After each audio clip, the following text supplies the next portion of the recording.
other than that, I hope we're all ready. Let me introduce our runner. We've got Smitty with Super Mario 3D World with the World Crown Itemless run as well.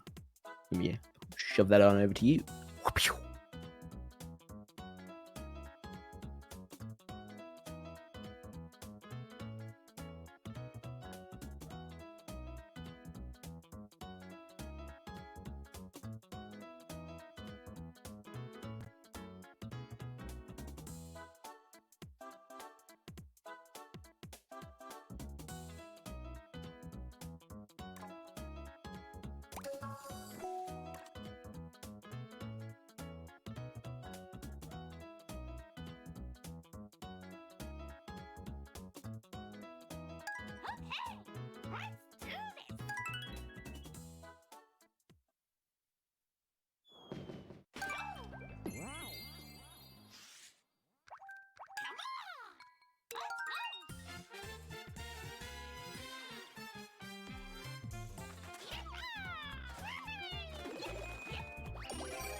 Between the port of this game makes it a lot nicer to run. Oh, Smitty, just before you continue, apparently there's no audio for you at the moment. Oh, really? So give it a couple. Yeah, just give it a couple. You can keep going for it. We're good. Oh, you we're fixed good. It. We're in the clear. It's all good. It's all good. No worries. You can't have a good marathon without a few hiccups, everyone. So Smitty's going to say everything that they just said. Don't worry about it. It's all good fun. So this is Super Mario 3D World. There's a lot of stuff going on, a lot of changes between the Wii U and the Switch version, which I'll be mentioning. We're starting off with Toad because Toad, basically each character has different abilities, and Toad's is basically that he runs fast, even faster in the Switch version because there is a base speed increase for every character. That means they had to change a lot of cycles and things to match. Not all of them were changed exactly the same. But first off, a lot of the underground levels, a lot of the tightly packed levels, we will be using Toad because we will be doing a lot of running. But the other speed tech, other than just running around really fast, is to use what is known as vectoring. So vectoring is jumping around at angles to build up more speed. And the more times you do it in a row, the more speed you'll build up. And yeah, that is one of the best ways of getting around open levels. But there is another speed method which I won't be using because it's a very high level one called crouch boosting. And crouch boosting essentially has to be done, a set of inputs has to be done in a set of not many frames. It is a pretty precise trick. So you have to basically crouch, which gives you a tiny speed increase, which sounds a little bit backwards to get a speed increase when you're crouching. But when you crouch, you get that speed. You then let go of crouch, and then you jump. And then that jump essentially keeps that speed. So that I will not be using because you have to do, similarly to vectoring, you have to keep doing lots of those inputs back to back to make sure you're actually building up speed rather than just doing a long jump or something. Here using that shell to grab the other green star, and we do need green stars to complete this run. We need 170 for this entire run, and we will be going out of our way to actually play extra levels to make sure that we can reach that amount. Mainly for fast stars, there is a set route that people use, and there are some divergences again between Wii U and Switch that I will be talking about later, mainly in World 4. So, coming up, we now have our first level with not Toad. This is a Luigi level. It's very open. And I did use that warp pipe there as well. We used that warp pipe in World 1 and World 4 to speed up the game a little bit. It does mean that we are skipping levels, though, and that means we need more stars to compensate for that. So they're actually managing to keep some of my speed. Actually kind of hard to keep speed going there because of the walls and stuff in the way. If you hit any of those walls, you're going to lose your speed. Managing to get that enemy gone, just so there's no problem. I'm going to use gyro controls just to stun that enemy, make it a bit easier for myself. And also tapping that star, meaning, we're going to do it again here, meaning that I get the star a little bit quicker. So essentially, every star that has to actually spawn in rather than stars that are already there, such as Green Star 1 on this level was already there, so we didn't have to do it. Essentially, when it spawns in, what happens is it floats up a little bit, and after about half a second to a second is when you're actually able to grab the star. But if you use the gyro controls, or the little glove that appears on the screen whenever I use that, that will allow you to grab the star the moment the star stops moving. So here we do have a fork in the road. We're going to be playing the bottom level. Top level's a little bit slower, and also we need a certain number of stars to play it. So here, this is another Toad level. Lots of running around here. The other character differences, in case I forget to mention them, are Peach, who has her float. Luigi, I didn't actually mention Luigi's characteristics. So Luigi's basically, he is slippery, has a lot of slippery physics, like in a lot of Mario games, especially 2D Mario's. New Super Luigi U is very obvious that there is floaty jumps and stuff going on in that game to make the game harder. But also, vectoring and crouch boosting, it's much easier to build up speed with him. So with Toad, we can run fast, but with Luigi, we can sort of jump around fast. Then there's also Peach. So Peach is slow, but allows you to have a float jump. So essentially, we will be seeing Peach a little bit in this run, mainly for skips. But Peach's main thing is that if you need to get over a massive gap and you have a cat suit, you can do lots of different inputs to allow you to clear the gap and save a lot of time. We won't be seeing Peach for another few levels, though. Next up is 2-4, and actually, if we were doing a 380 star run, which requires more collectibles like stamps, we would need to use Mario here, and it's actually the only level we'd need to use Mario. Mario's ability is existing. He doesn't have an ability. He's an all-rounder. It's kind of like Mario and Sonic. He's just there, which is good. He's the only character in Bowser's Fury, which we're not running right now. But yeah, unfortunately in this game, the base 3D world, we won't be using him because... And funnily enough, the only reason you have to use Mario in a 380 star run where you need stamps as well is because there is a switch that only activates if you are Mario. That's his only use. So yeah, this is basically the non-Mario game.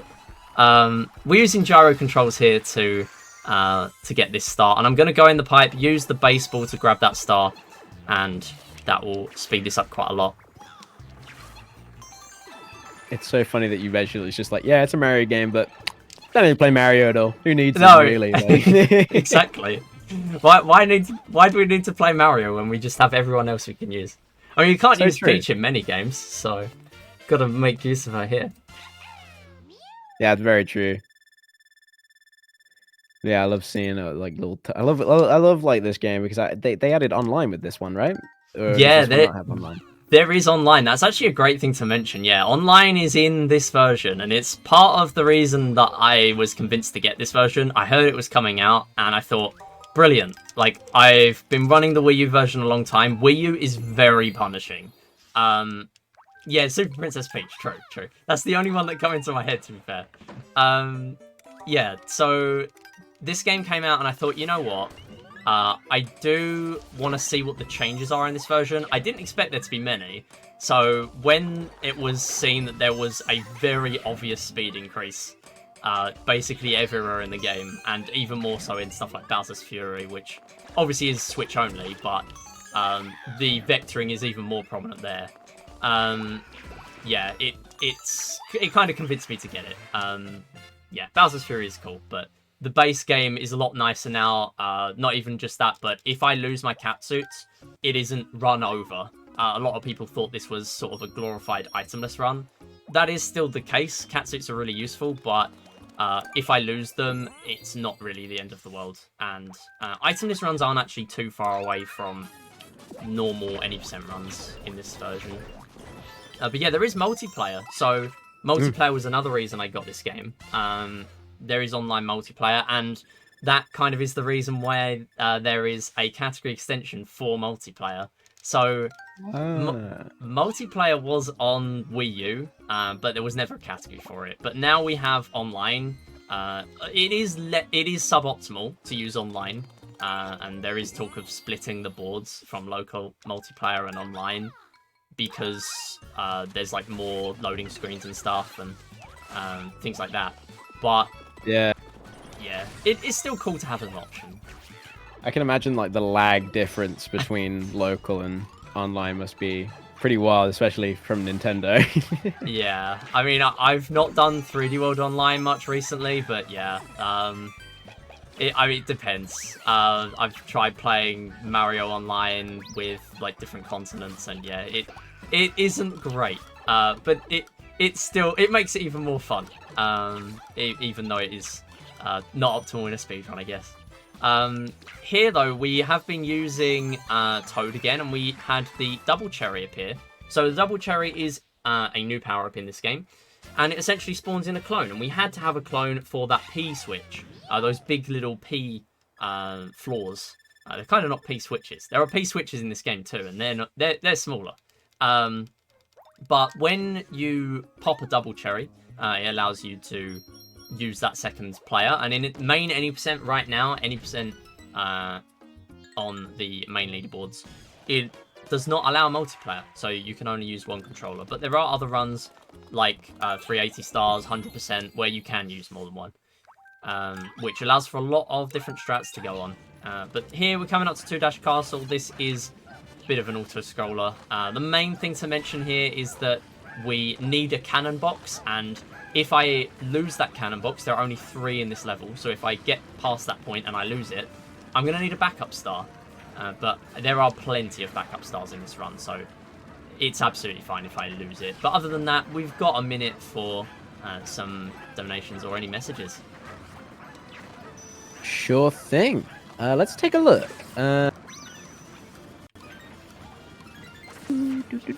Yeah, so again, for everyone who's watching, any donations made during the marathon at all enters you for a little bit of a giveaway with some funky little prizes. One that are partnering with us is Trifox, which is a colorful twin-stick shooter inspired by classic platformers like Crash Bandicoot. Embark on a journey straight out of like a Saturday morning cartoons to defeat the evil villain and his minions and get your TV remote back. Featuring 3 classes, Warrior, Mage, and Engineer. There's pretty much a playstyle for everyone to try. It looks super fun. You should definitely check it out. Trifox on PC, Xbox, PlayStation, and Switch. As well as Daisy Games, which is a solo indie developer specializing in puzzle games, with styles ranging from retro to horror to chill and relaxing. Daisy Games has something pretty much for everyone. So if you enjoy challenging but like accessible puzzles, which I definitely need, check them out on Steam. I'm not the best puzzle mate. How do you find puzzles, Smitty? Are you a puzzle master? I mean, I love puzzles, but it doesn't mean I'm any good at them. I think that's pretty much how it always is. I've looked at people playing like Zelda recently and stuff, and I think this would... Oh, man. I love puzzles, but this would just hurt my brain. I have to use 100% of my brain for this. I just can't. After one puzzle, I'm out. It's done. Brain is fried. Could I give anyone in chat a Rubik's Cube? Can they solve it in like 20 seconds? Because I can't. Alright, you put that in front of me, it's done. I tried to learn a Rubik's Cube. It didn't go well. I think we've all been there once where we look, yeah, I can solve a Rubik's Cube. Let me look up the guide. You look at the guide and you're like, no. I'll put it back down. What is an apostrophe doing in the notation? I mean, that's the only thing I For remember. real. Like, what? X equals y2 squared? What? And you like watch one video on YouTube and it's a guy solving it in 8 seconds. You're like, well, you know what? This is a speed running that I'm gonna let the professionals do. Yeah, it's definitely something that I just was never able to do. I would love to learn how to do that. It would be cool. It's just like an instant flex, isn't it? It's like, yeah, I can solve a Rubik's Cube. And everyone's like, oh, what? I'm like, yeah, I'm kind of cool. It's a good party trick if there's just a It Rubik's is. Cube around. Yeah, no, like Buttons is saying in chat, it's very much that one guy in school. Everyone's like, "Did you know? Did you know Jimmy can solve the Rubik's cube?" And everyone's like, "What?" Oh, entering a new world. Yeah, Which world is so this? Is the water world? we are moving on to... Oh, hello. That is a catsuit lost at the beginning. You know what? I am going to restart. And that is a thing that's in the Switch version that makes it even more nice to run. Because you can just restart the level that you have not already completed. Which is not a thing in most Mario games. Most Mario games, especially 2D, you have to beat the level before... Oh my goodness. Okay, sunk cost syndrome, like whatever. I gotta do it again. Sunk cost fallacy. We gotta do it. We gotta restart. We need this catsuit now. There is a reason I'm doing this, and it's because the next catsuit we're gonna get is in like the end of World 3. Like, I do not want to be doing the rest of World 3 with one catsuit. It's just not very nice to do that. I mean, the restarts. It's nice to have the restarts as an option, but at the same time, it's a bit of a curse because, as I just did, it's like, well, I can just restart, so I might as well. But after 10 restarts, you know, it's not worth it for the time, really. But that's absolutely fine. I did get to do Ice Momentum, which is essentially you mash crouch and you go really fast. It was carried over from Wii U, which was even funnier on Wii U because Wii U was so slow and you were still able to build up such a lot of speed. But yeah, that was what was going on there. So quite a fast level, to be fair, when you don't get hit by enemies. But you can use stuff like the snowballs to grab collectibles early as well. Using a lot of gyro controls in this run. Is there like a reason for why the speed is like almost uncapped on ice, or is it just like something that they just were like, it's a thing? I don't really know. I don't know if it was intended or not. Probably not. But Probably not. I don't know if they tried to patch it, because there is some stuff in this game, literally sequence breaks and stuff. Not big sequence breaks, but sequence breaks in levels. The game's very watertight in the world map, apart from one thing. Here we're going to do bookshelf skip, by the way. Need to dive the other direction. First try, nice. It skips landing on the top 2 bookshelves that are incorrect, so it saves a little bit of time if you get it in the first couple of tries. Yeah, really nice when you actually know how to do it and you find a decent tutorial, really. But yeah, there's a lot of stuff going on where they tried to patch it. Actually, the final level in the game, where you can skip to part way through phase 1 of the fight. I mean, it's harder in this version, but you can still do it. But also, because they allowed you to skip some cutscenes, literally every cutscene can be skipped except the one where, spoilers, an extra world spawns in. Seemingly at random, after World 7. That's the only cutscene you can't skip for whatever reason. But everything else, where the clear pipes spawn in after a world and stuff like that, because they're the exact same cutscene, they allowed you to skip them now, which is cool. We're moving on to Captain Toad, though. Ironic that we are not seeing Mario, yet we're seeing Captain Toad playable 4 times in this run. And actually, because we've hit the incentive, we're going to see him 5 times. So, let's go! Let's go! Yeah, that incentive is going to be pretty interesting. World Crown itemless. So, I've been practicing Champions Road a little bit, so hopefully that goes well. But we are going out of our way to play Captain Toad. We don't need to play these. Captain Toad appears in every odd-numbered world in Worlds 1 to 8, and in Worlds, the even-numbered worlds, there is a Mystery House. So we did play a Mystery House earlier. There's a lot of touch controls going on there, and here it's a very linear level. So if I fall to the beginning, we basically have to do it all again. So hopefully that doesn't happen. I'm just going to go down here, because sometimes you can hold up, and if your camera's at the top, it just won't go up. So, yeah, I need to make sure it actually happens now, otherwise I get really confused. So the only thing you can do here, really, in 1 player is cut the corner on the plank in a moment. With 2 players, though, what you can do is 1 player, and I'm going to demonstrate using the cursor, 1 player stands here, and the other stands in the corner in the water. I fell. Right, let me go back up. It's fine. I mean, it's only half the level, right? Right. Where am I? Okay. Oh, I guess that saves a little bit of time. Sure. Yeah. Impromptu different routing. You know what? I do not want to die because I'd have to redo the whole level again. Right. I didn't do that other star. So, because I did that other route. So I'm going to have to go back on the plank. Sure.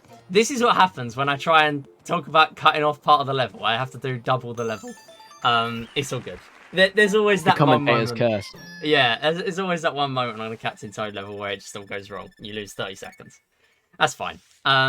So basically in 2-player, you can use the bubble function to go to the other player. Basically, it just warps you to the other person. But if you unbubble halfway through that, and here, by the way, we're not going to use the warp pipe because warp pipes, for the most part in the world map, are very slow. Not all of them, but most of them are. Yeah, so if you bubble in 2 specific positions on the Captain Toad level there, you save like 20 to 30 seconds in a run that allows multiplayer. And there is a category where any percent allows any percent and itemless any percent. No! Am I alive? There's no way I'm alive. Okay, yeah. I've never landed on that pole in my life. Okay. Yeah, that's fine. Right, we go again. Yeah, I'm kind of glad I made sure I kept that other cat suit now, because I do not want to be on 0. That would not be nice. I've already grabbed this star, so yeah, in the Switch version, you keep stars you've already grabbed, so we don't have to do that again. That's fine. So, yeah, this is the first level where we're skipping a star. But yeah, it's a very slow start. It's in the clouds, and it's basically a bonus area. There are areas where you have to move from left to right and grab a star, and it's not that it's slow, it's just that you're not progressing through the level. Stuff like that star with the bunny, I'm going past that section anyway, so it doesn't really cost that much time. So it's a lot better than stars like the cloud, where you're literally just making progress on the cloud and that's it. Here, very easy to make this one cycle compared to Wii U. Yeah, Wii U is a little bit harder there. But just wiping out those Kamex, that's a little mini-boss there. And then we're moving on to a water level. So not too much going on other than you can deep dive in this game if you hold the dive button when you're in the water. If you hold it when you're out of the water and you then get in the water, you can't deep dive. But as long as you're on the water when you start it, you get that deep dive. Saves a little bit of time. Rare moment where there's a Mario level where there's actually something to explain in a water level. But there you go. I can't think if there's any other game where there's anything remotely interesting in a water level. Okay, didn't get the cat suit though. There is a backup in that roulette block, but I did not get it. That's fine. Maybe like Mario Galaxy? True, like actually, yeah. The surfing levels, they're a bit tough. I remember when I was like 8 or something playing those. I've probably been a bit older, but I just couldn't beat them. They were too hard. I was like, I don't understand. Yeah, I mean, Wii motion controls. What else needs to be said other than Wii motion controls? And I guess now Switch motion controls. We got 2 controllers to blame. Got slightly better, slightly. I mean, if it's on 3D All Stars, I guess you can use Pro Controller. I mean, there was Mario Galaxy earlier, so I'm not sure if that's in the any percent route. I did not catch that. But I've seen a lot of Mario Galaxy, but I've not done a lot of Mario Galaxy runs because I used to run it and my times were like 4.5 hours, and you can do a lot better than that now with 2-player and stuff, which is really cool. That 2-player's a thing. There's just so many more strats in that game because of that. Yeah, it's just so impressive. Like, I love seeing it in a lot of runs where they just whip out the second controller and like they'll start playing with their feet and stuff. I'm like, whoa, wait, how? that's not possible. I mean, the only thing remotely similar to that was in the Wii U version in this game was that some people would use their nose for a Captain Toad level where you need to use gyro controls. Because on the Wii U, you had the gamepad, which meant you had to touch the screen.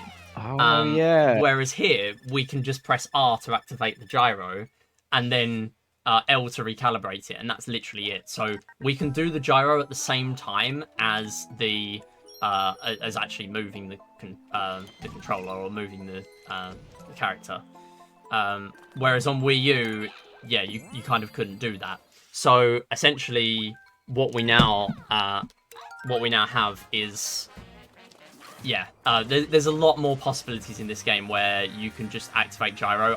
Even on levels where I don't use gyro, I just instinctively have it there just to make sure that because I try to do levels without it, and then I just forget to reactivate it, because when you want to use it, you have to... We're skipping that start. You have to press R and then press it again to use the glove. Here we're going to do a little skip. There's a lot of death planes around here, but hopefully we're avoiding them. Yep, very nice. And we're going to use gyro again, just to tap the other side, making sure I don't actually tap here, because that would get in, the wall would get in the way. So here, all I need to do a little dive, scratch there, and there is a backup of, let's not die. Okay. The consolation is that that was the only thing I needed the catsuit for. Or not, well, it would be useful on the next level, but I'm not going to restart this level for it now. What I'll do is I'll just play the rest of this normally. That's absolutely fine. Next catsuit level we have is the mini-boss that is coming up at the end of World 3, if I wanted it. And then in World 4-1. So we're good for backups, it's fine. We're just going to have to do this the normal way for the end. Speedrunning normal, you know. Yeah. You just gotta do it. Do it. It's that speedrunner diff, really. It's the the urge to just rolling long jump over to the other side right now. All right, now we should make it.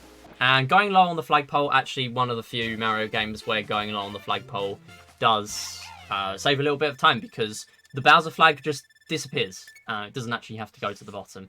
So it is quite significant to just go to the bottom, especially there, because I didn't have catsuit.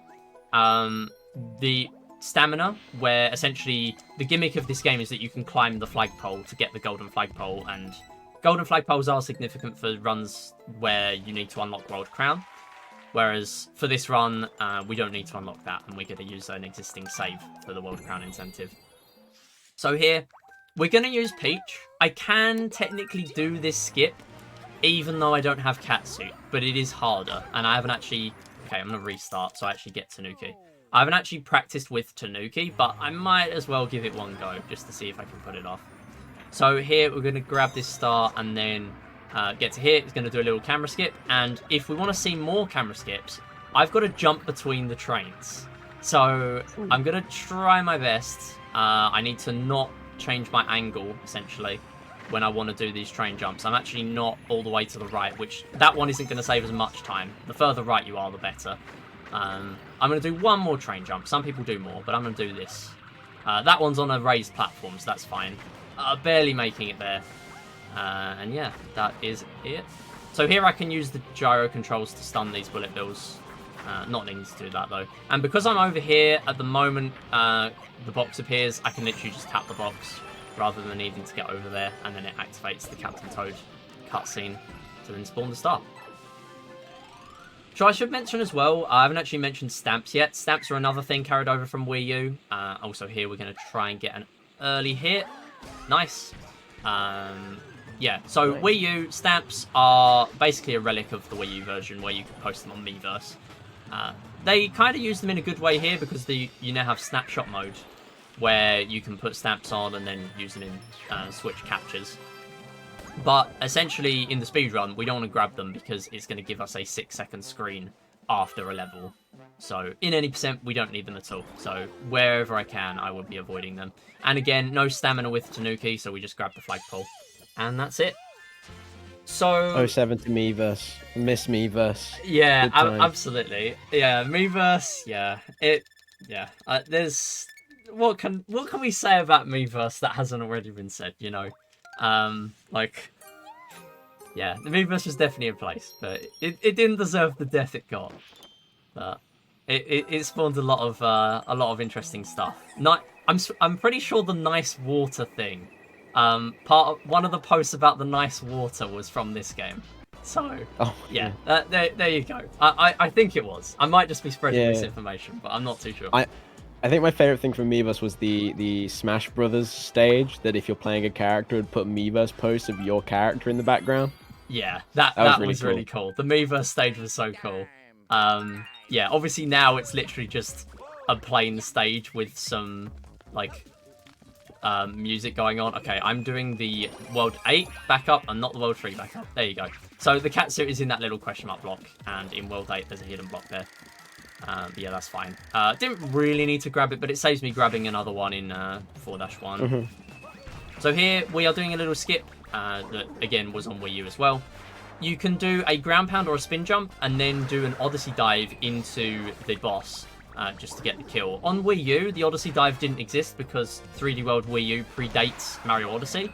And there's this movement that I'm doing here, this Odyssey dive, that isn't just exclusive to the catsuit. You can do that if you don't have an item as well. And essentially it opens up the movement a whole lot because basically at the beginning of every level I am opening it with that cat scratch on the ground, and that's a lot better in most places than doing like a long jump or something or anything like that. Right. But yeah, with a catsuit was the only way of going fast at the beginning of a level on Wii U, whereas here if you don't have an item you can just go fast right away. More reasons why this is a nice version to run. Wii U has its good things, but yeah, this just makes it a lot nicer. Moving on though, we're going to get another catsuit here. This is World 4. A lot of divergences in the route here. So on the Wii U version, we would have done 4-1, grabbed all 3 stars, 4-2, all 3 stars, and there is a warp pipe, similar to 1-2. We'd get straight to World 5 and move on. But here, we are going to be doing 4-1, 4-2, and then we're going to carry on. We're not going to get the warp pipe here. And the reason for that is because we need to get to 4-Mystery House. Now, there is a trick of, or a way of doing it on the Switch version. Basically, on the Wii U version, what you had to do was an out-of-bounds clip in World 8 on the world map. So, essentially, there is a clear pipe on the world map that you can just barely clip onto if you do a bunch of jumping.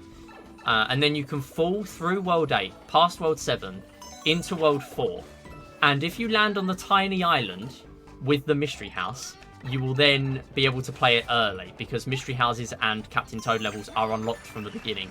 We're going to do a little damage boost here. It saves a lot of time. And there is a roulette block on the next level that has a consistent timing. As long as I don't mess it up, I will be able to grab another catsuit.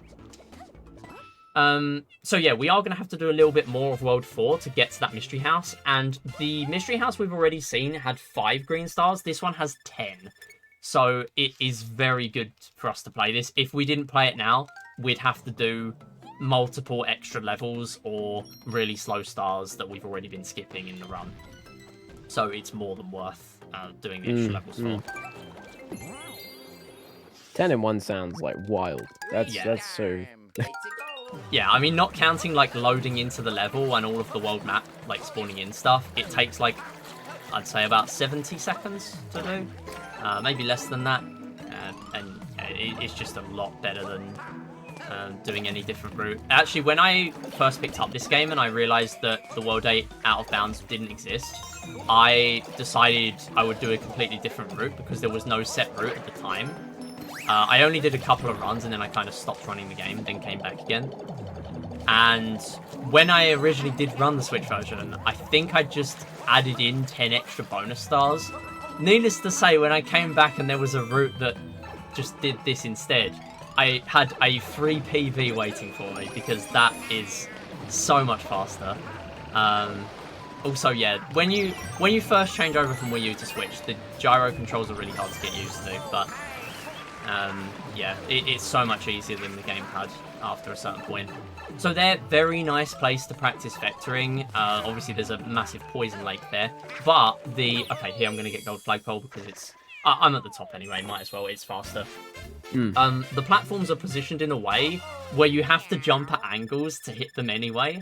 So you're kind of aiming to land in an angle, which is what vectoring wants you to do anyway. So yeah, really nice place to practice that. We are going to move on to the rest of World 4 though, and we're going to see another mini-boss. So yeah, this one, essentially we just need to throw them all in the lava and get another star. I think there's a little bit of time for a message or a donation. Great. Yeah, so thank you all for coming to Prevent-A-Thon, guys. Obviously, just to remind everyone in chat, we have a few incentives for the next runs coming up. We've got Synesthete upgrade to all songs if you can get in there. Get those donations in for a fun little more speed running. And then we also have Lena's Inception, upgrade to the perfect ending.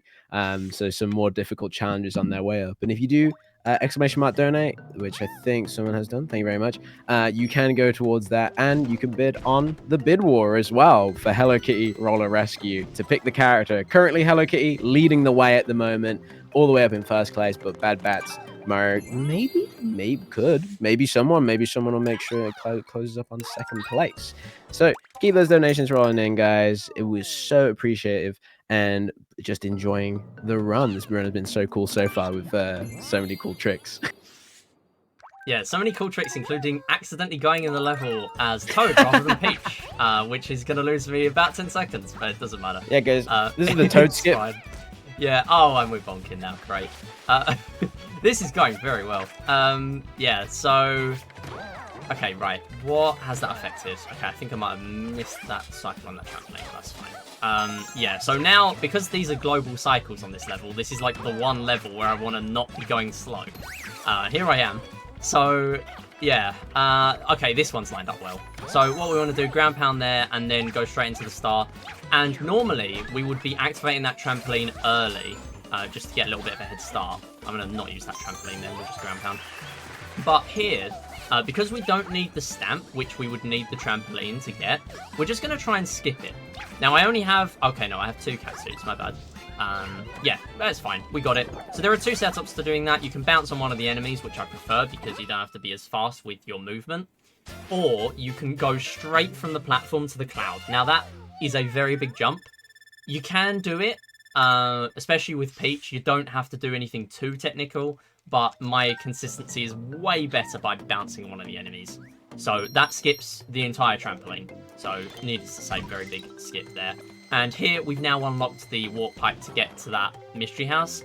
There are only 2 more levels of this world, but it's still faster for us to go back to 4-2 just for the warp pipe. So here we're now going to use Toad again because it's a running level, kind of in the name, Mad Dash for this mystery house. Lots of spring platforms though and stuff like that. I'm running around. But yeah. Another mystery house. This is the one where we would have been able to get to this with the out of bounds. Now, I should mention as well, there is an out of bounds in the Switch version, but it requires 3 controllers, preferably at least 2 Pro controllers, which already sounds janky. As if using like 4 controllers for a 100% run to get multiple clears with different characters in one play of the level was bad enough. No. You need 3 characters just for the world map. And essentially it's the same concept that I mentioned earlier of bubbling. So when you spawn in a new character by connecting a controller, that character is in a bubble and then pops. But essentially the characters in the world map are all lined up in a straight line. But you can offset that line if you stand in a certain position.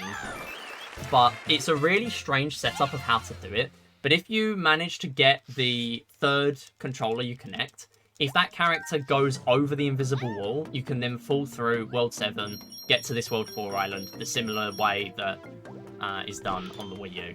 But it's much harder. And actually right now, main any percent still only allows 1 controller. So that means you have to run a miscellaneous category to use that in runs. And that is allowed in itemless as well because... Okay, I thought I was going to die. That's fine. Yeah, because it is a trick done in the world map, it doesn't really make much of a difference whether you have an item or not in the world map. So, yeah, it's allowed in both of those runs. But yeah, here we are able to just zoom through, get 0 stars here and get the warp pipe. I genuinely thought you were going to say world record then. I'm like, damn, what? Let's go. Yeah, this would be pretty impressive if this got a world record. Looking at how it's going right now, but it's fine. World record pace? Well, I mean, I would love to be able to contend for world record. My main goal in this game right now is top 10 in 380 stars, which top 10 in any Mario game is 3D Mario games. Yeah. But Yeah, I think there's one runner who doesn't use crouch boost at all in 380 stars, but crouch boosting is a lot more, or it's useful in both runs, but it's got a lot of use at the top of the leaderboards in this run. You kind of have to use it, and I'm not very good at it. Also, this is the level that would have used nose strats on Wii U, in case you're wondering. You would have used your nose to tap the platforms that I'm now just pressing R to tap. Arguably a lot easier, but a lot less fun. So, yeah, that's that. Yeah, no strat would have been sick. That would have been... I think it was one time I did it just because why not, and I don't think it even saved time because you have to do it like fast and you have to keep your sprint going. Like right now, I'm actually holding the controller in a bit of a weird way. I'm using my index finger on the dash button. I'm actually not holding anything on the A button because although Captain Toad levels, you're able to use A to like dig things up from the ground. Out of all 6 Captain Toad levels in this game, there's a grand total of 0 things you can do with the A button. I don't know why they even implemented it, but it's there. It's just a way of killing your sprint speed, which is very useful for speedrunners, clearly. Now here, what I'm going to be doing though, is I am going to be going to World 1 to play 1 Dash Captain Toad. You might have noticed we didn't play that because I used the warp pipe. But these levels are all unlocked from the beginning, so nothing's stopping us from going on the other side of the bridge that never spawned in and playing the Captain Toad level, which, even though we went all the way to the bottom of the world map to do, is faster for us to do now, and I'll get onto that in a minute. This one, although it's linear, the cycles line up, so we actually want to do the first couple of stars last. So, yeah, we'll just be charging up sprint speed. But again, using index finger on the dash button, thumb on the right stick to move the camera, and then also middle finger on the R button to activate gyro if I needed to, which I will now just to stun these enemies. Those are all on the same cycle, so they all stun at the same time. And I'm just going to get off this platform, and then that's it. So that saves about 7 seconds, I believe, doing that route compared to normal. So, very nice to do that. And then here, because of the world map warps, we can just warp straight back to World 5. And we did start with the Captain Toad level because the world map warps warp you to the first level. So, that means all we need to do is do this, get to World 5, and here we are, straight on there. Saves a fraction of time in menuing. So here, another star we're going to be skipping. It is a rainbow panel star. We did the first one in World 2, but other than that, the rest of them are a bit slow. So here we need to grab the keys, but there is a very interesting thing that is probably the most interesting thing that is outside of speedrunning, and that is jumping to the other island where my cursor is right now. You can get over there without needing to grab these keys and get in the box. Because there's a warp box that just spawns you over there.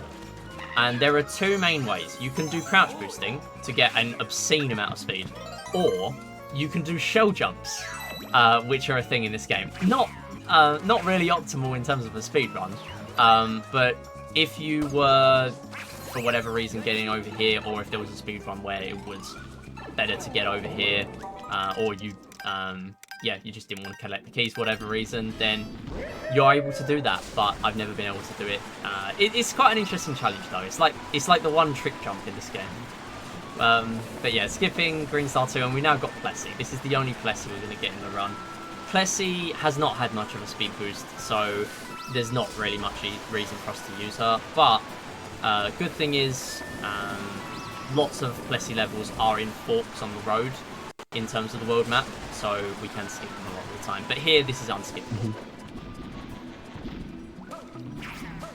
A speedrunner's worst curse, something that's unskippable. There's a lot of skippable stuff in this version, just not Plessy. So I used to use Plessy on my older runs and all of my runs on Wii U because the main one is 8-1 or 8-2. 8-1 8-2 and 8-3. 8-2 is the Plessy level, and 8-3 is Cookie Cogworks. So it's a bunch of like moving cogs and stuff. I'm known to have a bad skill issue on Cookie Cogworks, but for the most part, it is faster. So I do play it now, but Plessy is more consistent. But especially in this game where basically every level you're faster, it now makes it so that instead of saving like 0.1 seconds, because I was bad at Cookie Cogworks on Wii U, I now save a lot more time in this version to do it. Anyway, the reason we did that 1-Captain Toad level early rather than do it when we get to the bottom of the world map is so we can play this level rather than do 5-2. Because, as you can see, I've not had enough time to explain the level. We're already done. It's another level with double cherries, so all we need to do is just climb, and it's very obvious that you can just climb. In fact, if you did some clever platforming, you can probably do it without a cat suit as well. So, yeah, 3 very quick stars and also a quick level. We have to play one of the 2, so we might as well go out of our way, get those 5 Captain Toad stars, unlock that one, and then play that one instead. So here, we can actually kill all 5 of these charging chucks in a single landing. Now, the catsuit has an area of effect. Very nice, managed to do it. I've got a lot worse at that recently. I used to be really good at that on Wii U, but there's a way of doing it where it's like half a second faster, where you go forward and then back again. But I'm more consistent with this way, so I did it. Essentially, charging chucks have 2 hits of HP, and you can get rid of that helmet by just hitting them on the head, as normal with most enemies, or you can use gyro to literally just tap the enemy to get rid of it, or you can get both hits in one by getting the area of effect from the catsuit. Essentially, when you land with the catsuit, if you actually land on the ground, it basically kills all your momentum, but you get a little area of effect. That is such a hard phrase to say. Area of effect, like little white circle appears, and all of that circle, enemies will take damage. That is how we were able to kill all 5 of them. So here, very nice level again to practice vectoring. Here, grab that green star. And then I am just going to use this cannon because I've not got too much speed right now, and we'll get straight up to here. So this is a kind of a cycle-based level with the fuzzies. At the beginning, because we actually didn't see the fuzzies physically on the screen, it meant that the cycle wasn't changing. So on the second set of fuzzies, all I had to do was mash A, and as long as I don't mash really slowly, even just a little bit of mashing, we're able to make it so we don't take damage. And this is another catsuit level. That is the last green coin, so that means I don't have to go out my way. But that's fine. Also, another thing I haven't mentioned yet, fireworks. So we get fireworks if we get a 1, 3, or a 6 on the end of the timer. It's very cool to watch, but it costs us a few seconds. So even sometimes I will actually wait at the flagpole for half a second just to let the IGT tick to the next one to avoid fireworks. Do the fireworks mean anything, or or is it just an effect on the time? So yeah, some Mario games it means something. It's a good question. In this game, it just gives you more score. And in games like Super Mario Bros, that will just give you more score. Okay, let's not die.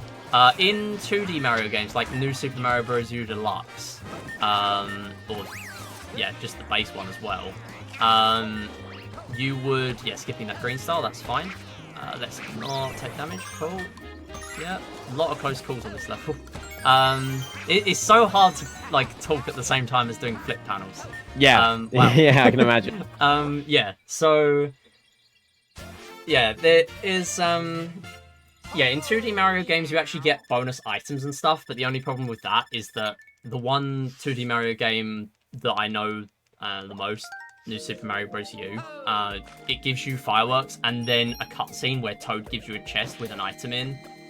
So yeah, it's very slow, but if you get the right item, it can be a nice backup. But in 2D Mario games, the time save is few and far between, so you gotta just take the time save and just not go for fireworks wherever possible. But here obviously 3 seconds on every level does add up, but it's not worth worrying about compared to dying, which costs a lot more time and my power-ups and stuff. So here, actually turning that corner at a bit of an angle to make sure I keep my vectoring speed. It's one of the only points where I'm actually going to try to keep my speed going as much as I can. And another thing I should mention here, mystery boxes, as we pet the bullet bill, because why not? Mystery boxes and warp boxes in this version, they do not preserve your momentum. On Wii U, they did. I don't know why they don't in this version. Maybe it just wasn't intended by the devs or whatever. Anyway, here, as long as we press X the moment we get inside that box, just stun that bullet bill, we're able to get in there and get that star. If we don't press it, then we will end up just falling back down again like I did the first time. And you only get 2 climbs before you land on the ground again, and then you start falling. So, yeah, using that trampoline, get in that hole, grab that star, and then avoid using the bullet bills. The bullet bills there only activate when you hit switches, or the little spotlights. Alright, and then moving on, this is 5 Castle, another catsuit level if I needed them. I'm fairly sure we are fine though, because we did just have another one. Pretty simple level, lots of cycles again to occupy my brain. Yeah, the only thing I'm really worried about is the second section. Now, the second part, after this warp box in a moment, I can do it fairly quickly as long as I've still got my catsuit. Even if I don't, there's still a way of grabbing the backup catsuit that's here and making the early cycle. So hopefully we can keep our speed going. Doing these little cat scratches mid-air does actually help as well. It builds up a little bit more speed and also makes you hover first time you do it in the air. So essentially after jumping you get 1 cat scratch mid-air where you hover, and that will allow us, especially with Peach, to go a lot further than without having a catsuit. So here this boss is very deterministic. All we have to do is do the same thing as always, and we can even do these Odyssey dives into the boss to where the markers will be. The very obvious massive X in the middle of the boss's back to be the universal indicator of yeah, hit here. And that's the boss, so not much going on there, other than I'll just grab coins because I can. There's no real reason I'm doing that. A lot of the time I'll just grab coins because I can while I'm waiting in this run. So doing this vectoring... tough boss. Yeah, it's very difficult, very difficult. I mean, in the boss rush as well. We don't see it in this run, but some of the bosses were made harder. Some of them... like Histocrat earlier on, the World 3 mini-boss at the end of World 3. You have both of them to fight rather than one, which doesn't make a massive difference, but... Oh, there's 2 of them. But Kinkathunk, the boss we just fought, yeah, he's literally the exact same. So, I mean, it's a nice breather. There's 6 bosses in there, and if you're getting there, it's literally like the 4th to last level in a 380 stars run. If you did the levels in order, that is. It's the last level of World Flower, which is a post-game world, and then you move on to World Crown, which is the last 3 levels. So a lot of the time you'll get there and you have no items. The level doesn't give you any. It will just give you catsuits in the Histocrat level, but to get those catsuits, you have to let the plates spawn in. And if you're doing the speed strats where you just jump on the boss's head with a spin jump, you're not going to get those catsuits. So you either sacrifice a lot of time or you just don't get the catsuits. Very scary level considering it's 5 minutes long. Yeah, dying there, no checkpoints, it's pretty rough. It's almost as rough as Champions Road, honestly, in a run like that. And Champions Road is the one where you only have 1 hit point, right? Or is yeah, that not that one? So, yeah, there's challenge levels in Mario, so there's one in Mario Galaxy 2 where you only have 1 HP, the perfect run. Whereas in this game, you are allowed to have power-ups, but for our incentive, I've taken them away artificially. And not just taken them away, but I'm going to use Luigi, because using Peach would basically be like having an item, because I'd have the Peach float. But we're going to use Luigi just to make my life even harder. Wait for fireworks here. Yeah, so that kind of adds a little extra element of difficulty to that. Having Peach for Champions Road is nice. I mean, actually, as a kid, when I beat Champions Road, I used Rosalina. Rosalina is not a character in any percent. She's unlocked after 9-3, because that is the Mario Galaxy themed level. Sorry, 9-2, and then you use her on 9-3 for a stamp. Similar to Mario, where you only need her for one stamp and that's it. She's kind of slow. She's nice. She's got the spin mechanic, but if you have any other item, the item overrides that. So say you have a fire flower, when you press X or Y or whatever your button is, it will just throw a fireball, or it will do a cat scratch with a cat suit, or whatever you've got. So it's good if you don't have an item, but yeah, it's not really great for a speedrun. Here, I'm actually skipping that warp box. Massive skip. And it's just as simple as jumping between the ships. And that doesn't just skip a star, it skips an entire shipwreck. So going inside, we'd be able to grab the stamp and the star, making sure I don't fall in these holes, because you can't climb those holes. There's just a pit down there. As much as it looks like you can climb on stuff in there, no, it's literally just death. I'm gonna wait here because I landed on the flagpole. Oh, I still got fireworks, it's fine. So, yeah, skipping that shipwreck, it skips a star and a stamp, so very much worth skipping that one. Probably one of the biggest ones to skip in any percent. And then moving on here, we're going to use Peach again. So, here you can make an early cycle. These have global cycles. So, essentially, this is a poison raft level. So, what I'm aiming to do, and unfortunately skipping 6-3, one of my favourite levels in the game, hands-on full. Actually, a category extension is literally just to collect 100 stars and then bash all 4 gongs in that level. I really need to run that category because it sounds really fun.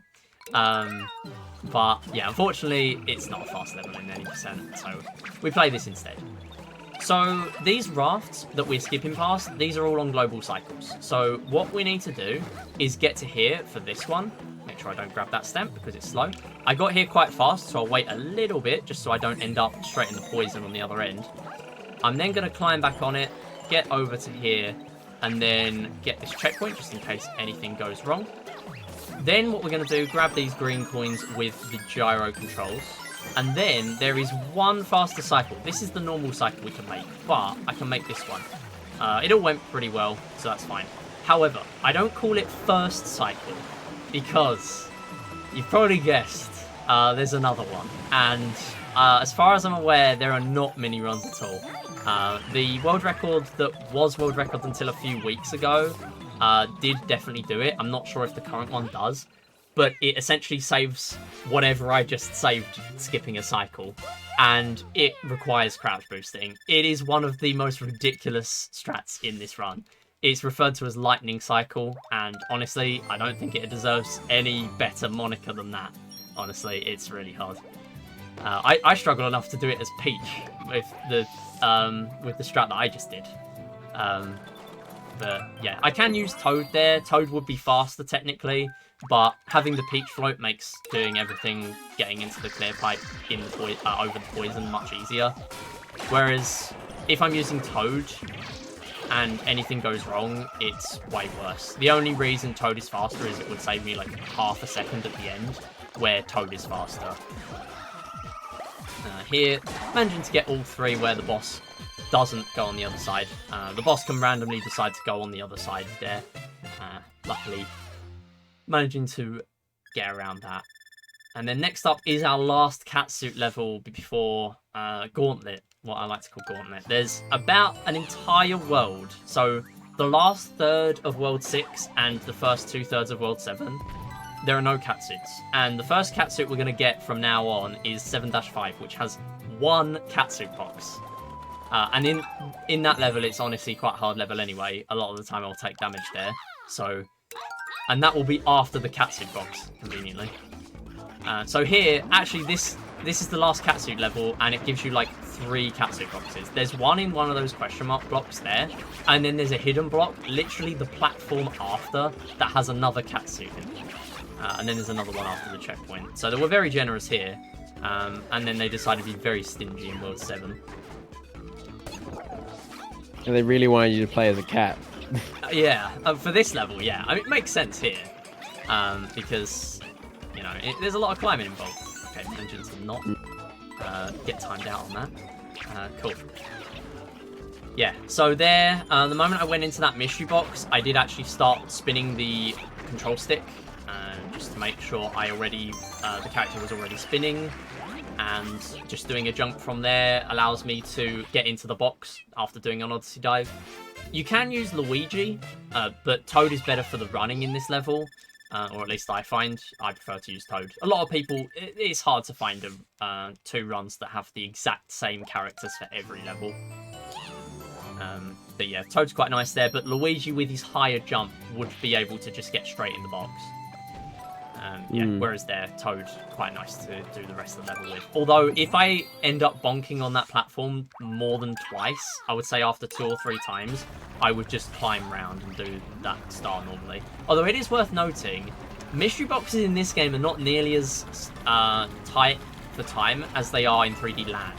So 3D Land is the precursor to this game on 3DS, and was very heavy on the 3D function, or very optical illusion-y for grabbing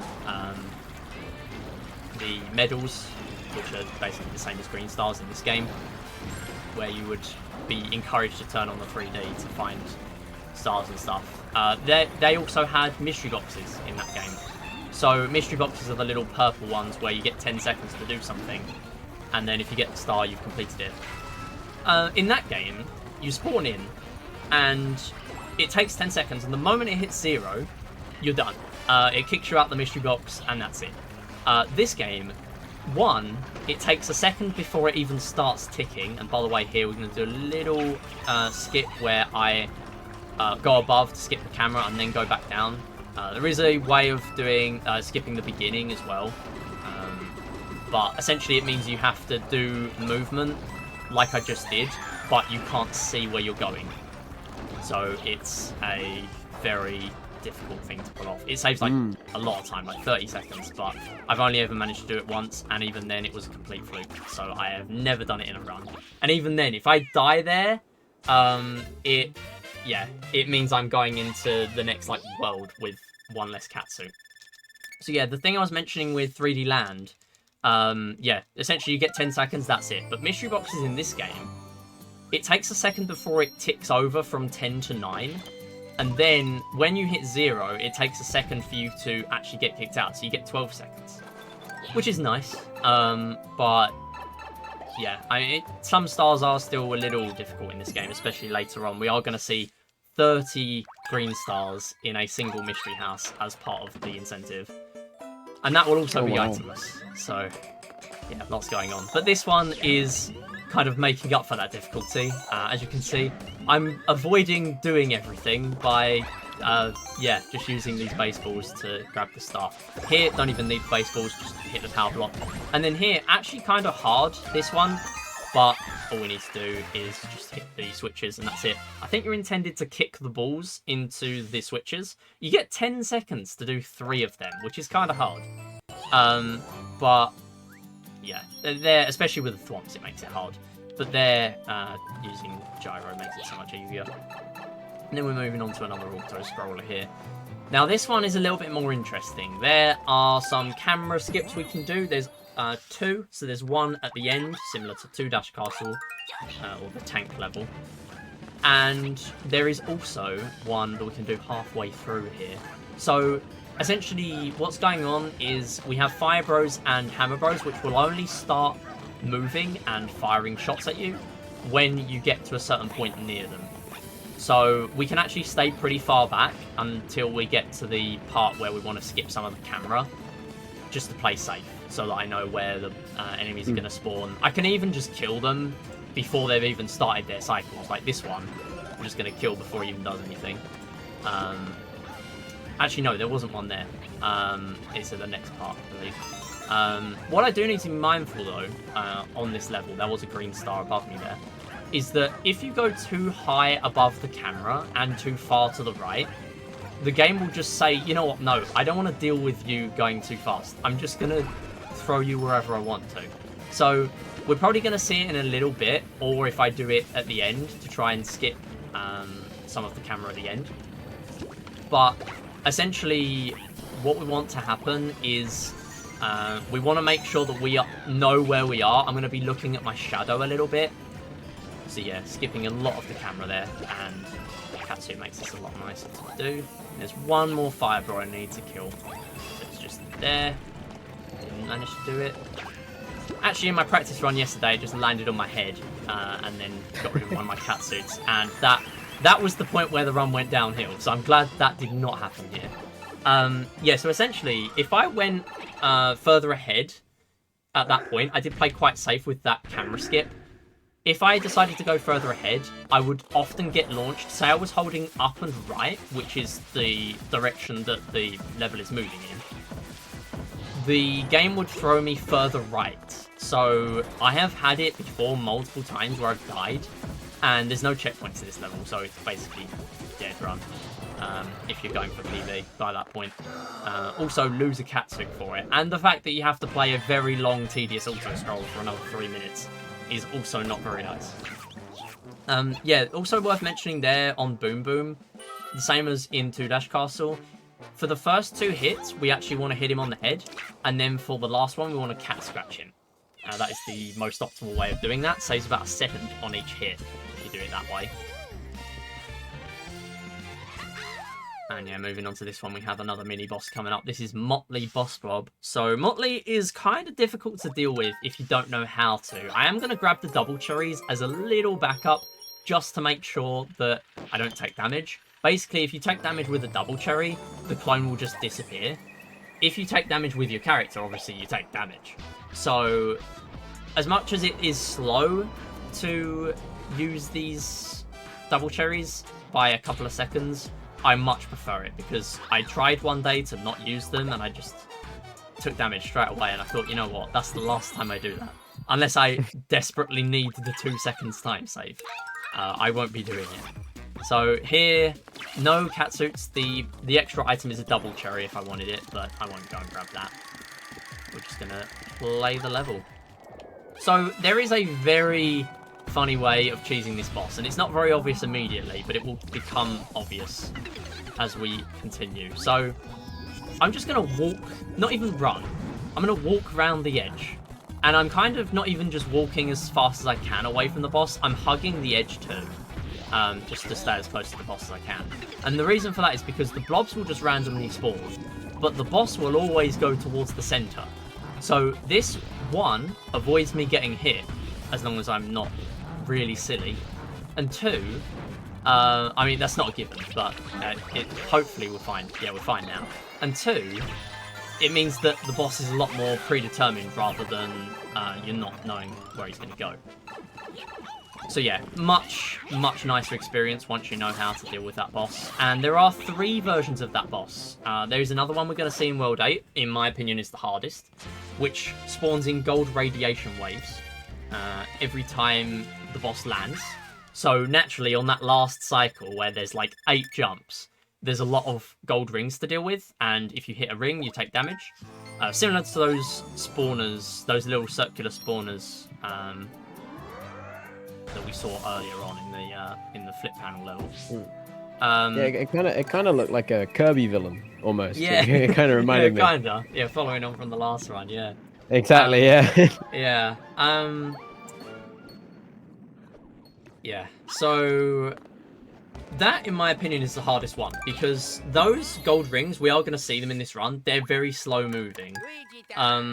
So that means with our strat of cheesing the boss by staying quite close to him, here we're just going to get rid of that fire bro by using the gyro to move him on. And then do this mid-air snipe. Nice. Make sure I don't die doing that, though. Yeah, so that gold version of Motley Boss Blob is the hardest, in my opinion, because the waves are slow. The red version in the boss blitz, which I was talking about earlier, also, by the way, Nintendo, they knew what they were doing. They put, basically, boss blitz, it works, so you've got 5 boxes, you can do them in any order you want, and then when you complete them, you get a key. But after you've beat the 5th one and you get into the box, you then have to play the 6th boss, which has to be 6th because it's after the box. And that boss is Motley Boss Blob, because of course it is. Fortunately, that version is a bit easier because the radiation waves are fast. It's dubbed Cherry Motley because he's pink, and Yeah, the waves are so quick that by the time, by the speed that you're moving against the boss with that strat, you have no chance of getting hit by them. So as much as it's scary, especially if you're on if you've not got a power up, you're on 1 HP. Yeah, it's a much easier boss than the one we're going to see in World 8 in this run. This level though, this is very frustrating to lose a run on. These boost panels, they're all very good, and they're all very nice for me to use Peach because it means that everyone gets a set speed when you hit these. It doesn't mean that a certain character is faster, like Toad or whoever. Which makes it nice because I can use Peach's float on this level. The annoying thing is that because they're on different elevations, the game will just decide to drop your inputs sometimes. My record is 3 dropped inputs in a single playthrough of this level. As you can see, we're literally at the end of the level now, so to get 3 dropped inputs is quite something. We didn't get any there, so that's quite fortunate. But yeah, going into that clear pipe and finishing it off, and then avoiding fireworks too.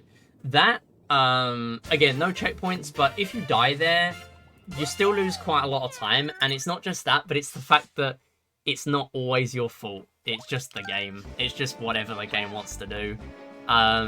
We are going to see boost pads later on, but they're not on different elevations, so I'm fairly sure, and that's the last part of Champions Road, we're going to see them. So they're difficult to deal with, but yeah, they're not as frustrating as there. If I die on Champions Road, it's just my fault. But there it's the game I can play. Purely skill issue. Oh yeah, definitely. So here, I'm now using Luigi. This is probably one of the hardest levels I do with a different character. Most people at my level would use Peach here, I would say. Or maybe now I've got a run. Now I've got a run that's sub 140, which is the main goal people go for. I'm gonna pop the other cat suit. Why not? We're gonna try and show off these strats. So Luigi, no, no way! I just saved it like that. Okay, that reaction time. I'm not gonna lie, that's the only way I saved that. Okay, I could still just die here. Okay, never mind. We're on the slow cycle, so it doesn't matter now. Okay, so I'm gonna try and break down everything that just happened because a lot just happened. Right. So first off, the first death, I'm trying to land on that platform that has the stamp, but I'm trying to land on the edge of the platform because if you land in the middle, you're gonna grab the stamp. Okay, we're not going fast here. That's okay. No worries. Yeah, so if you land on the edge, you skip grabbing the stamp, which, as I mentioned earlier, saves about 6 seconds of the stamp cutscene. Not just that, but also when you grab a collectible, like a stamp or a star, that you haven't already grabbed, you get a little bit of lag frames, so it can even drop your input and that's a predetermined input drop, like you know when that's going to happen, rather than 7-3 like I just mentioned. So I did try to go round and use the little Odyssey dive to land on it. Unfortunately didn't pay off, but that's fine. Now, the other thing that happened is that I did a really jank jump. I don't know if it's got a name, so I'm just going to refer it as the jank jump from now on. Basically, I landed on a platform barely on the edge. And what that did was it didn't actually make me go any higher, but it did do a jump. It's like jumping with no height, essentially. Here, I'm going to try and keep these boulders off to the side. This is RNG again. I can try and save them if I'm good, but often I won't be able to. There.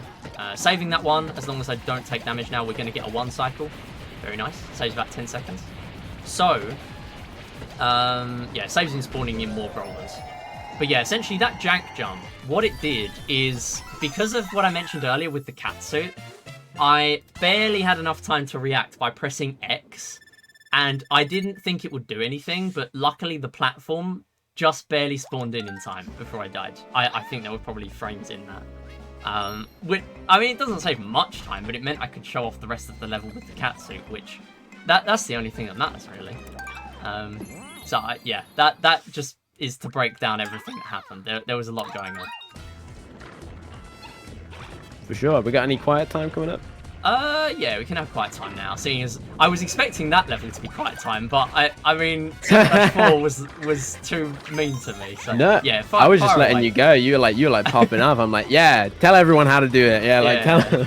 Yeah, But just to remind you all, guys, we are with Prevent-A-Thon, and we're raising money for Little Warriors, which is a national charitable organization focused on the awareness, prevention, and treatment of child sexual abuse. We also advocate on behalf of and with child sexual abuse survivors. If you need any more information, check out littlewarriors.ca. As well as that, we do have some incentives up on the rise. We've still got a bit of time for them, but I thought I'd remind you guys that we want to reach those for some more epic speedrun gaming. One of them is for Synesthete, upgrade to all songs. Hopefully we can get there. That one would be really awesome to see. And as well, we've got Lena's Inception, upgrade to perfect ending. They have got quite a bit of time left on them, but just to remind you guys, if you want to see those awesome games, get your donations in, keep them rolling, ! Donate in chat. And if you hit ! Rate as well, you can see the rate between American dollars and Canadian dollars. So yeah, get them in. Hope to see some epic gaming. Now back to some awesome Super Mario 3D World. Alright. Yeah, go get donating if you are able to. Yeah, so that level, there's a lot going on. So that is the one level that has a cat suit in this world. We're going to move on to Captain Toad now. Very gyro controls heavy to be able to stun the thwomps to make sure I can actually land on them early rather than lose my sprint speed or have to wait for cycles. But I'll explain that in a minute. I have 7-5. 7-5 is the level we just played, Trick Trap Tower. Essentially, the gimmick is that there is a set of 5 keys at the end, and when you collect the key at the top, not necessarily the 5th key, it's the 5th key in order, but you don't have to do it last, which is what I did there. So essentially, when you collect that key, the fuzzies will spawn in, and if you touch them, similar to Fuzzy Time Mine, which you've already seen, you will end up... this could be quite nice for the cycles. Yeah, pretty good. Yeah, if you touch them, it's instant death, same as the level I just mentioned. Yeah, 6/7.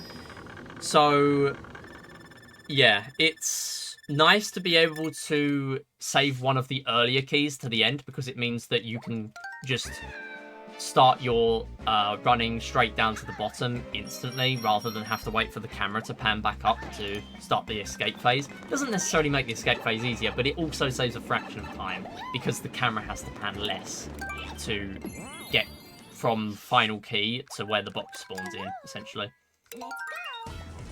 So here, this is another very interesting level. This has taken a lot of time to practice to get at a decent level with this, and having one cat suit does not make this nice. Got there quite late, so that was quite worrying.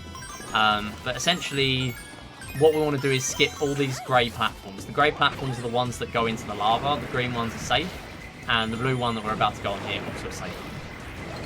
But very cycle-based level again, and the speed boost in the Switch version makes this a lot nicer, but there's still a lot that can go wrong. You can jump from here to here, but there are a couple of things that can happen, and also these enemies from Mario Galaxy, they are also instant kills. Yeah, so lots of stuff to take note of. So you can make that jump and avoid that clear pipe, but there is a trigger to activate that enemy, and if you hit that trigger, you're not guaranteed to die, but it basically evokes the fear in you that means you're probably going to die anyway, or it's just going to be stressful. Or you can avoid that trigger, but the issue with that is that you then have to clear even more of the jump. So it's really quite a difficult one to do.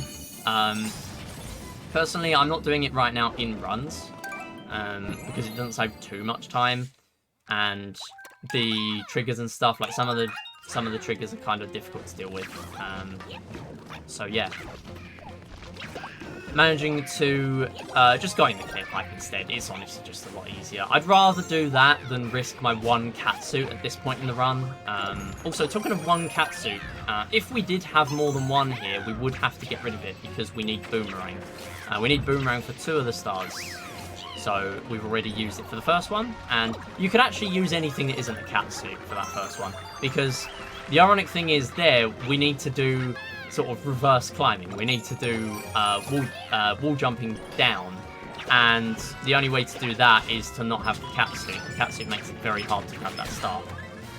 So yeah, you can skip that platform, having to kill those hammer bros, but again, I don't really like doing that with Toad.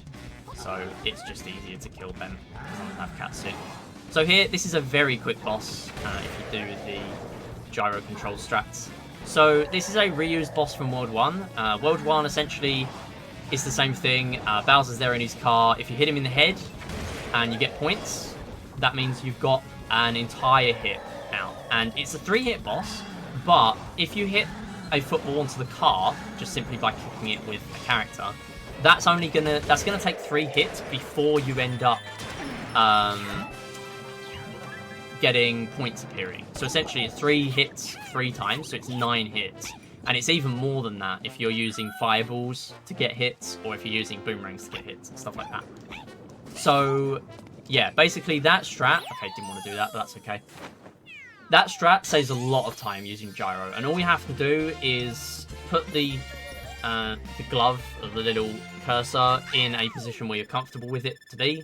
So you can put it on the trim of the car, the purple bit, or you can put it on a wheel. I used to use the wheel, but now I use the little purple bit of the car. It's a lot easier. And if you just sort of go at an angle, it will just throw the ball at the boss. Sometimes I do end up missing it. A lot of my early runs, I used to lose like a minute there, just for randomly missing it. And the problem with missing it is that further ahead in that version of the boss, throws a lot more fireballs. So there's less footballs to deal with, but also, if you're too slow, you're then going to end up with Bowser. Essentially, it's an infinitely looping, like, scrolling boss fight. And you'll end up getting to a point where there are lava geysers, and there are even entire islands that Bowser will hop over, and you need to use a warp box to get over to him. So that's why when I do that boss, I literally just crouch the whole time, and I hold forward. Because as long as you're moving forward even a little bit, that means he's going to be doing his attacking. So if you're not so good at that boss, best thing to do, just do crouching and moving forward. As long as you don't get hit, then it means you've got a lot more leeway to miss footballs if you're not so good at them. So here, coming up, it's another catsuit level, thankfully. So we can get straight back up to 2. And we're going to try and do a lot of vectoring to avoid these warp boxes on this level. Nice little bit of movement there, and I didn't turn around. I don't know why that happened, because I definitely pressed the other direction on the stick. But that's okay. That's fine. It's a catsuit level, and it's right at the beginning anyway.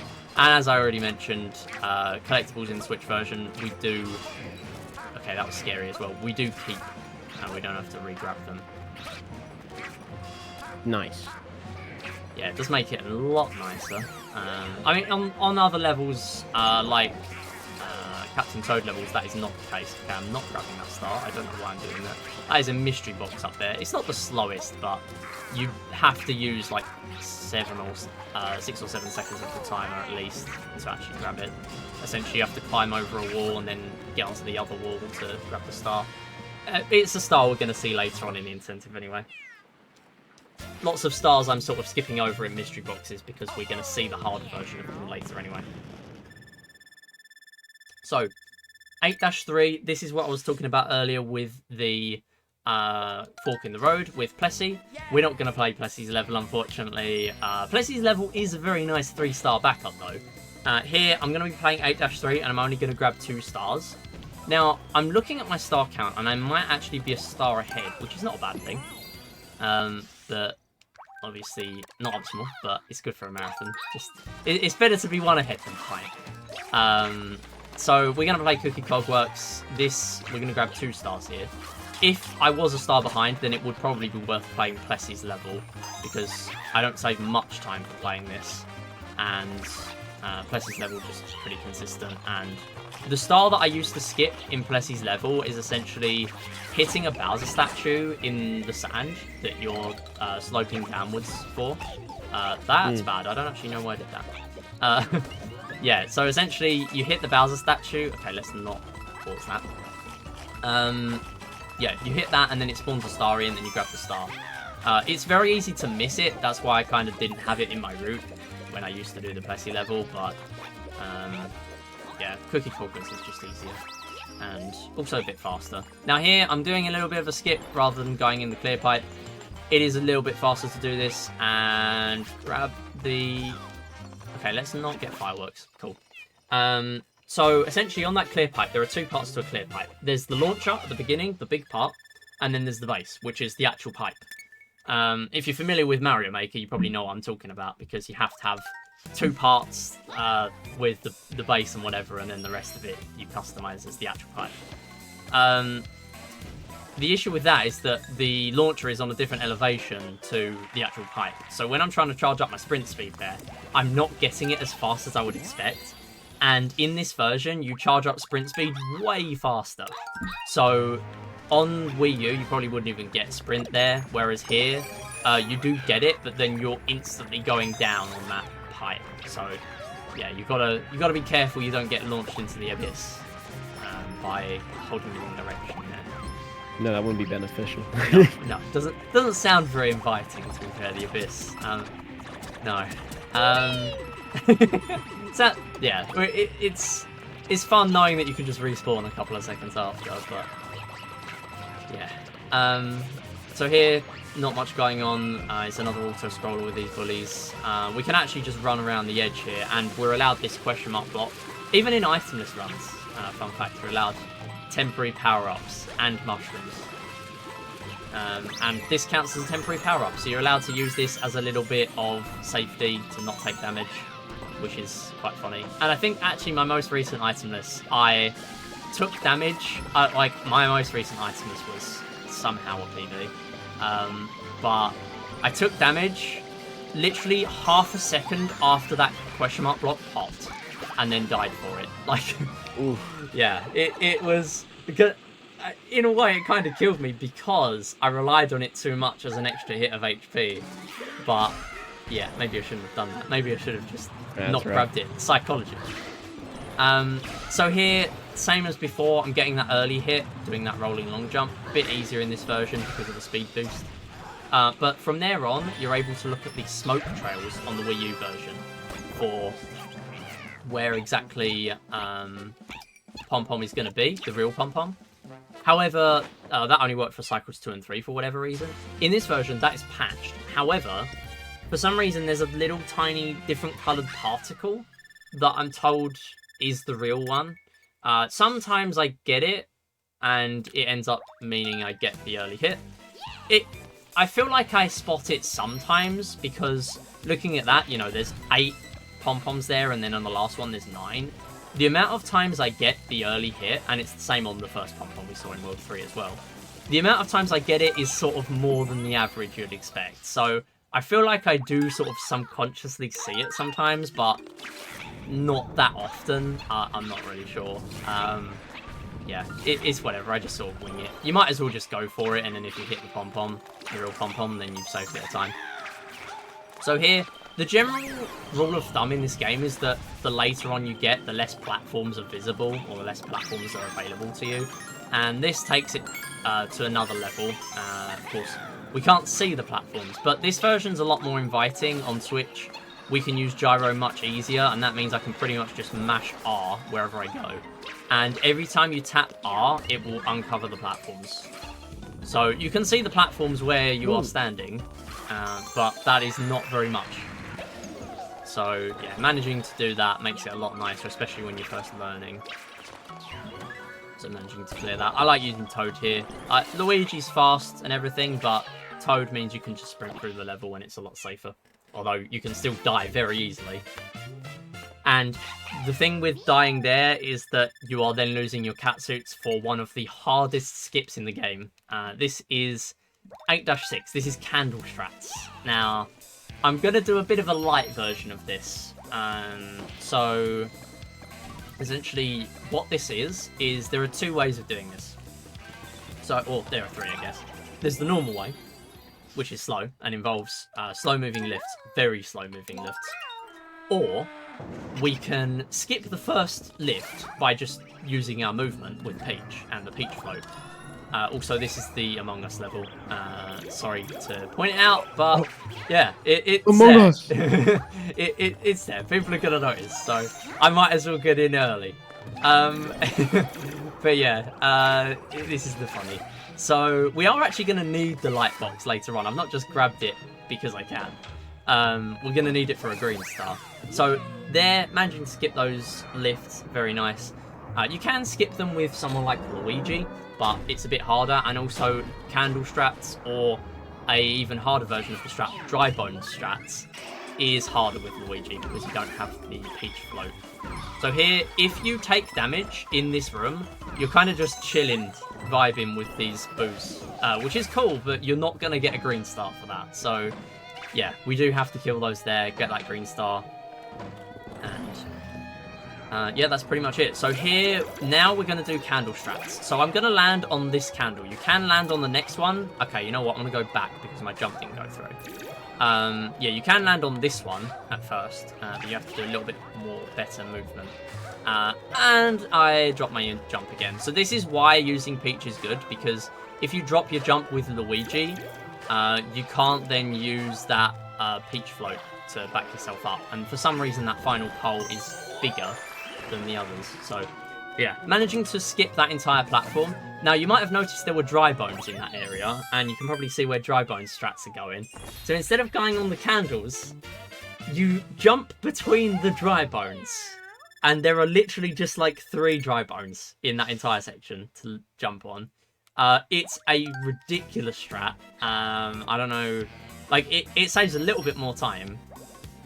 But honestly, I was going to learn it, but it's really hard. You might as well just do basic candle strats. I didn't do candle strats for the longest time because I thought it was a really hard strat. And once you learn it, it's a little bit nicer, but it has killed some of my runs. And I haven't used it for very long at all. But yeah, one thing to mention, yeah, Luigi would be faster on that level, would I have used him. But yeah, deciding to just go the easy way, use Peach there. Here, this is 10 green stars. This is Mystery House Claw Climb. Very interesting if you were doing itemless, because climbing and catsuits go very well together. So when you're banned from using catsuits, it kind of makes it a bit difficult. So most of the any percent itemless routes that I've seen grab 9 stars here. So what you're able to do is you're able to, if you were to say die on star 10, or if I were to die on star 10 here, let's not fail this green star. Thank you. Wow, okay. Good thing we're not playing 3D Land, as I explained. Otherwise, we'd have been kicked out, probably. Yeah, so if we died on green star 10, we would have to play all of the green stars again. That's the same concept, by the way, for the 30 green star level we're going to play in the incentive. So yeah, hopefully that doesn't happen. But if it were to happen in this run, and I were a star ahead, like I think I am, I would be able to just back out with the 9 stars I've collected. So it's a nice thing to have in itemless, because this star is really hard in itemless. We're going to see that exact star later, so I'll save the explanation for later. But yeah, there's a lot that can go wrong if you're doing that itemless. Essentially, you have to do Odyssey dives in the other direction and wall jumps and stuff, and it's 4 precise timings back to that. Not frame perfect, but considering it's like 2 minutes into the level, if you fail it, then you've got to do the entire other 2 minutes again. So it's not frame perfect, but there's stress. Alright, next up. This is actually the last main level of the game. Then we've got 2 mini bosses, and then we have Meowser, which is the best pun ever. I'm not sure if it's ever referenced, the game ever references the boss as Meowser, but I'm going to assume it does. It should. Because it should. It should. It's a Nintendo thing to do, so they should have done it if they did. But this is the only level I'm actually going to be using Tanuki on. So there is a massive moon jump we can do here. Not literally, as in going to the moon, but I mean, if we were playing Mario Odyssey suddenly, maybe. But what we're going to be doing is we're going to be charging up sprint, because we can charge up sprint speed faster in this version. We're then going to go all the way over here, and we're going to skip that entire Grumblump. Saves a lot of time doing that. The only issue is that it's difficult to pull that off at first. I did really struggle with that, and now I don't have Catsuit. I could pop the other one, but I'd rather just stick to Tanuki. It's faster at the flagpole. The issue is that these Grumblumps, they look pretty easy to stand on, but it's very easy to fall off of them. If you go in either direction too fast or too slow, you're probably not going to be able to back it up, even if you're using Peach, who I used to use in this level. You can do a different skip with Peach. So early on, I didn't manage to skip half of the Grumblump, but the Toad Tanuki skip is way bigger, so it's way worth using Tanuki here. And that's like one of the only time saves in my PB, apparently. But yeah, moving on to the mini-bosses, these are Histocrat and Motley done again. So Histocrat is the exact same, and Motley, as I've already explained, has the gold rings, where we're going to have to avoid them. And yeah, then we're going to be moving on to Meowser. So this is probably the best time for any donations or messages before the end of this run. All right, exciting times coming up close. But yeah, again, guys, we've got some fun little prizes for anyone donating throughout the marathon. Some fun little keys given away for some fun games with some studios that we're partnered with. Tonight, we got some prizes with Trifox, which is a colorful twin-stick shooter inspired by classic platformers like Crash Bandicoot. You can embark on a journey straight out of Saturday morning cartoons to defeat the villain and his minions and get that TV remote back. Featuring 3 classes, Warrior, Mage, and Engineer. There's a playstyle for everyone. You can check it out on PC, Xbox, PlayStation, and Switch, pretty much everything. And we got, I believe we have 5 of those keys to give away. Let me double check. I believe so, if I'm reading it correctly. Yes, the 5 codes for that for any platform, so get those donations in towards those incentives.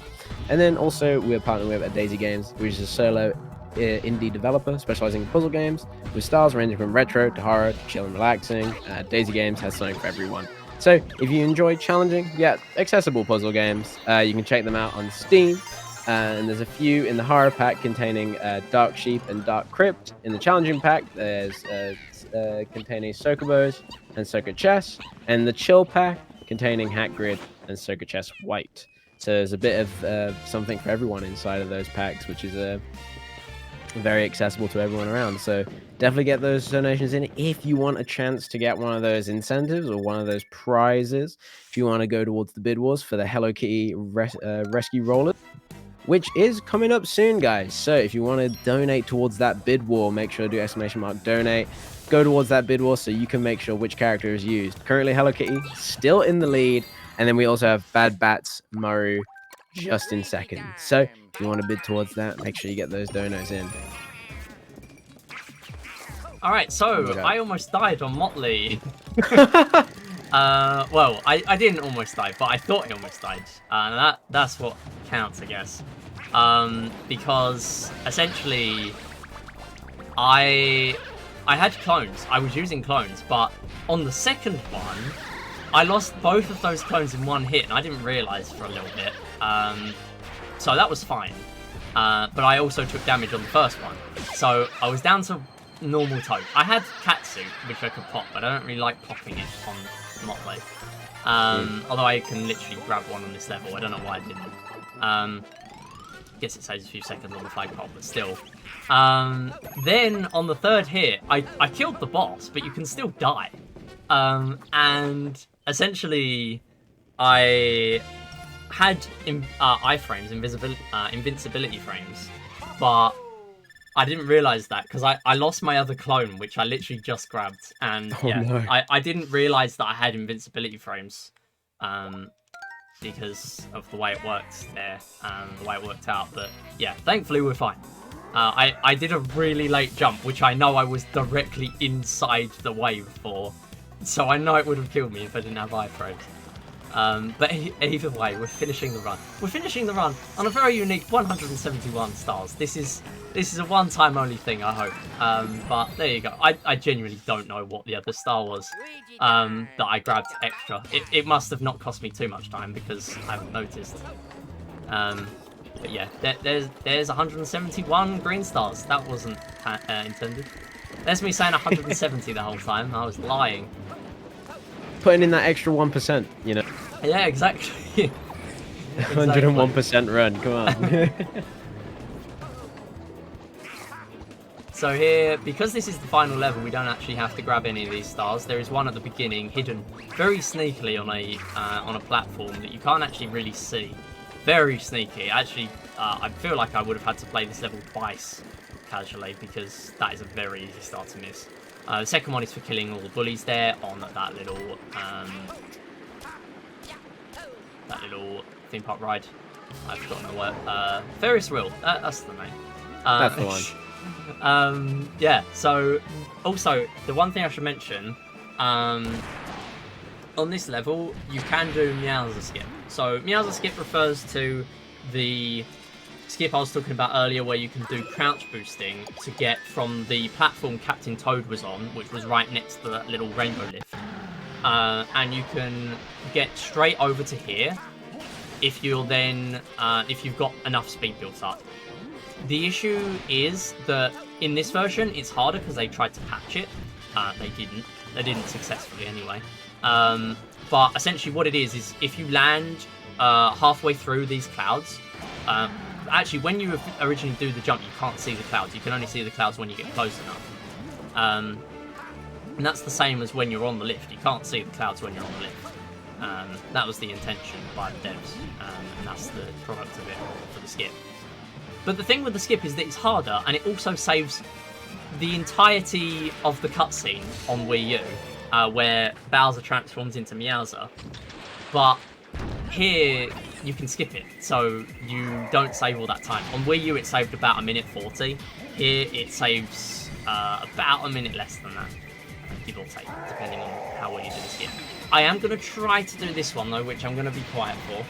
And this one, essentially, I need to use sound cues for where I am, and I'm going to try and skip some of the camera. So I can also use vibrations for it, so through the controller. I'm just trying to figure out where I am. Okay, I'm back on track. There we go. So I was very far on the left there. But yeah, still managing to do it. It's a very nice skip to be able to do. But you can sort of get stuck. Yeah, it's nice to do. Because I don't really like doing the Meowser skip. Because Meowser skip, the full one, it also turns off the music. And like, who would want to do that? But also, I don't really want to lose a run on the final level. It's not really my thing. But maybe, if I really needed the time save, I would go for it. But yeah, right now at my level, I don't particularly want to do Meowser skip and runs. But looking like this could be a 141. So I'm happy with that, considering the start of the run was kind of killing me. But yeah, we managed to get back in the swing of it, and looking like it's not going to be too bad. I don't think I had many deaths either. So yeah, pretty good. I think I might have had 2 on the same level, and that was pretty much it. Oh, when is time? Oh yeah, of course. Yeah. Why am I not mentioning that?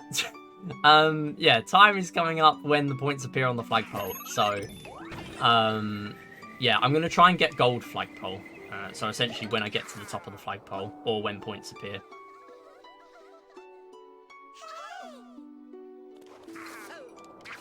And time. Woo! Amazing. All right. Let's go. That's the run. So obviously we're not done. We've got the incentive, but on Yeah, my we're not done end, just yet. on my end, I think it was around a 141. I think because of the way I started the run, with the audio issues at the beginning, I think I might, just thinking back at it, have got just over 141. But that is fine. I've only ever had 2 or 3 sub 140s, so yeah, really, really nice. Way underestimate, and gives us a little bit of time for the incentive. So I'm going to skip the credits here, which is nice to have, and set up for the incentive. Yeah. Nice. All right, that's pretty good. I will take that. I will absolutely take that. So yeah, there. Speedrunners. All right. So now. Right. Oh. No, you go for it. You go for it. Yeah. That's fine. So now what I'm gonna do is the World Crown itemless stuff. So I am gonna be playing these 3 levels. There's only 3 levels here. Captain Toad, Mystery House, Champions Road. Nothing we've not already seen. Apart from Champions Road, obviously. But I'm going to be having to do it itemless. So we're going to start with Captain Toad, we're then going to do the Mystery House, and then we're going to do Champions Road. And that is actually optimal for menuing. We're going to stick to that theme. So this has a 15-minute estimate. So I'm going to... yeah, I'm going to get that ready now. We're going to load that up, and... Right, I will start timing when I go into this level. So... If we're ready, 3, 2, 1, go. So, another thing I didn't mention through the whole run. Even if I'm using the same character, including Captain Toad, I will unselect and reselect the character, and it saves about half a second. So yeah, nice little bit of menuing there. I'm going to restart here though, just to make the cycles a little better. And here, essentially, the gimmick of this is that we need to kill that fire piranha plant by jumping, or not jumping because Captain Toad can't jump, but falling from that cloud, that little gap in the cloud, onto the fire piranha plant. I didn't have enough time to explain it before I killed the fire piranha plant though, because there's a thing in this game which is quite funny, where you can use gyro controls to knock back... we're going to grab stamps in this run because why not? You can use gyro controls to knock back fireballs. I don't know why it's a thing, but it's a thing. I don't think it's ever required in anywhere in the run, but yeah. It's something you can do. And that's Captain Toad. So managing to do a little bit of a cycle skip there by going the other way round. Essentially, you're supposed to go you're supposed to go the other way round there onto those pink platforms, and then the final star you grab is the one that was next to the fire piranha plant. But they're actually doing it a different order is faster. So you might notice as well, I did not get a stamp cutscene. That's because this is an existing file. You're also going to notice that... Okay. That's a hit of damage on star 1. That's not helpful. There are items in this level, but of course it's itemless. So the only items I'm allowed per itemless rules are mushrooms. So I'm not even gonna restart. You know what? I'm just gonna go for it. We'll see how it goes. Actually no, I tell a lie. We get an item here. It's fire flower. This is the one item. This is why it's itemless asterisk, because we have to grab an item here. I will take damage, and actually, you know what? Because I was on small Luigi, I'm gonna take damage twice, just to stay true to it. So this is why this is not a real category. You can't do World Crown itemless. So it's just fun for the incentive, really. But yeah, as I've already mentioned on mystery boxes, if I fail a start, I've got to do them all again. And also, these stars are grey because I've already collected them, existing file. And that means the mystery box spawns in a lot quicker. So here, moving on to this one, we're going to use ice momentum here. Grab this star. And then here, a set of 4 very difficult ones coming up. I'm going to do a spin, grab this one. And then I have to do another spin. And there was a catsuit in there, but I'm of course not allowed it. And then here, another difficult one. I have to keep doing ground pounds and spin jumps if I wanted. I'm going to get rid of these bricks just to make my life a bit easier. Nice. There's a mushroom in there. I'm going to grab the next one. It's almost a bit like WarioWare, isn't it? Yeah, sort of. In a weird way. Okay, there we go. Done.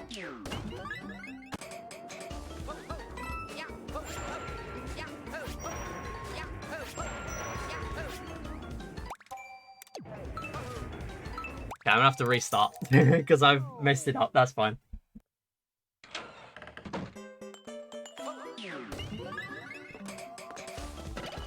Alright, wow, so unfortunate. yeah, that's fine. It happens there. So it's a run of 4 pretty difficult stars. So I'm now gonna have to redo these ones. There's not even a star select, so I can't even like go back to that point if I wanted to. I guess the good thing now is I'm not worrying about not having a mushroom. But I mean, to be fair, even at that point, I did have a mushroom and I still failed it. But essentially, what I need to do there is I have to get a particular, like, wall jump. So you wall jump off of one of the blocks, and then if you do it too early, which is what I did there, you end up obviously diving in the wrong direction. I just realised I didn't take damage, so I'm going to take damage at this point. Yeah, so if you go too early, you're going to end up diving in the wrong direction. You can't save it. And if you go too late, you're going to end up pretty much bonking on the platform. You can't save it. So, or as far as I'm aware, you can't save it. There's no way I know of. At least, especially if you go too early. The timing is far too tight. You get up there with 3 seconds left. So, yeah. And the only difference between that and the one that we've already seen that was similar to that star earlier on in the run is that... here, I'm actually just going to do the spin early. Let's not be doing that. Okay.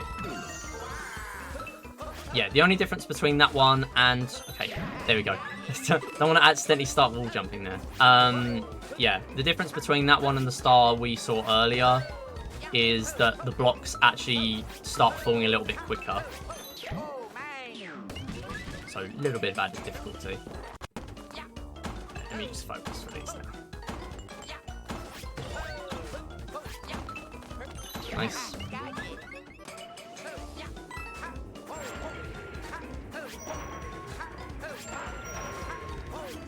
There we go.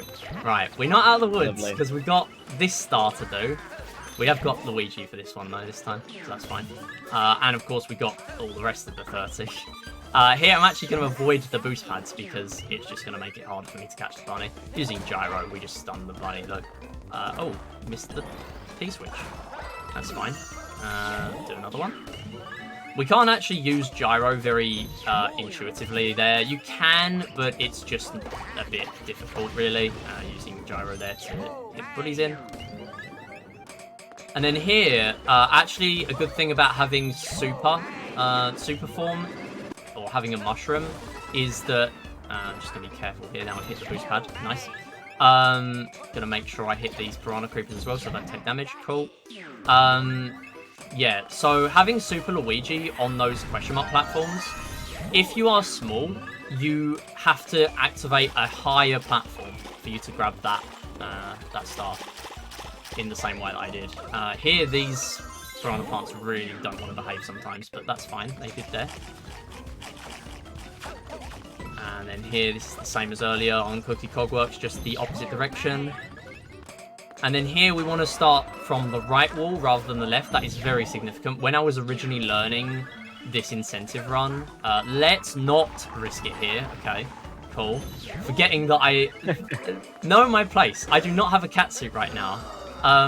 Yeah, so yeah, making sure we're not going to mess anything up is good. Yeah, let's not do that. Okay, cool. Right, we're done. We've done the mystery hats. We've got one more level to do, and that is Champions Road. So I now have, as per my 15-minute estimate for this incentive, about 7 minutes to do this. This can be done in 3.5. But I believe that doesn't mean it will be. I've done a little bit of practice before the run. I didn't manage to do it. But no, I've done a lot of practice runs before today, and I've managed to do it. So I have strats for every section. It's just that sometimes it just doesn't go your way, really. They're just doing some wall jumping, absolutely fine. A lot of ways of doing that. And then here, using these beat blocks, making sure we make these cycles. I actually kind of like playing this fairly quickly, just to make sure we're out of there as quick as possible. The quicker you play it, the less time you have to spend on the beat blocks, the easier it is. So here, stun these Kameks, and of course it's itemless, but we do still have the most important item of all. The random glove appearing out of nowhere for gyro controls. That is the most powerful item. Okay, that is death. That is damage. Not death, no, not that. But it's not good. Okay, right. It's fine. Oh, okay, well, that's definitely a way of dying. That has never happened. Sure. Oh no. Whatever. So, no checkpoints means you have to restart, but honestly, I'm kind of glad because the last section on 1 HP is why I died in the practice before the run, so yeah, that's fine. So here, using gyro to tap these... okay, that works, sure. To tap these charging chucks on the head, make sure we don't get hit to them, or at least not likely to get hit to them. No! Oh, and that's why I like doing that bit fast. Because when you get stuck, it just all goes wrong. Okay, right, we'll try again,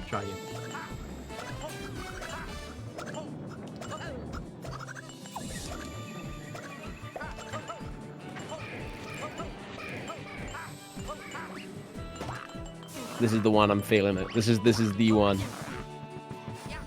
Alright. To be honest, I'd really take that if it was like third try or whatever. There's been some times where I've spent like 10 tries. So it's always the third try. It's always the third try. Oh, for me, it's always like whenever I say one more, and I just say, and that one ends up not completing. I just say one more again, and then it happens. It's the one more. That's when it happens. But unfortunately, I can't do that on a marathon. We're gonna get to 15 minutes, and that will be my last attempt. We don't wanna. What? Okay, don't know why that happened. Why have I had 2 silly deaths out of the 4? Okay, right. It's fine. Oh, it's time to be gamer. Okay, no more silly allowed. No more silly. Must be gamer. It's happening now. It's happening. It's happening. Oh, apparently. Okay, so I should have a good time to explain what happens with gyro there, because I haven't actually used that function in the run. So with gyro, if you don't tap an enemy, if you drag the cursor over to an enemy, it will normally stun the enemy. So there are 2 interactions with most enemies. So for example, those charging chucks. If I move the cursor over to them, it will stun them, like I am with the Kamix right now. But if I let me focus. Yep. If I tap them, then it will actually give them a hit of damage. Let's make sure I play as safe as I can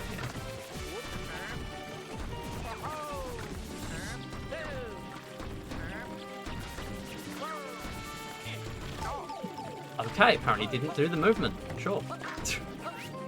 Okay, I do not know how I didn't take damage there. Okay, right. The game was mean, and the game was also nice, so I'll take it. Whatever. Alright, this has got to be the weirdest run of this incentive I've done. Alright. So as it should be. As it should be. Yeah. This is why people donate it for. So, exactly. There is one skip you can do in Champions Road, literally just called Champions Road skip, and it involves climbing around the walls to avoid getting in this water bubble. The issue with that is that 1, I don't have a cat suit, so I can't do it, but also, it's really hard to do that when you're first learning it. In fact, the only 380 star run I've done, which is the run that I do that requires Champions Road, where I've actually done that skip is when I was 30 seconds behind, and I thought, you know what? I don't do this skip. I haven't practiced it. I'm just going to do it because I've got nothing to lose. And I PB'd by 30 seconds. So, yeah, now I've got that to compare against. But it was a PB. So it means that all my completed 380 star runs have been PBs. So that is at least one consolation. Okay, there's every chance I die here, by the way. I'm just going to prepare for that. Because I got to here very quickly in practice, and then I just died doing the strats I normally do. Okay, that was... And we've missed the key. Okay, that's not great. Right, let me just put this back on rails. Yes! Oh my goodness, wow, okay. Whoa. That was scary. Missing that key, if I don't do all of that exactly how I'm supposed to do it, I'd panic. And missing the first key was, yeah, I thought it was over. Nice. Oh. Just under that 15 too. You had a whole minute. It's fine. Yeah, it's totally okay. It's fine. It's fine. What I should mention is I should give a shout out to Thank You Skip.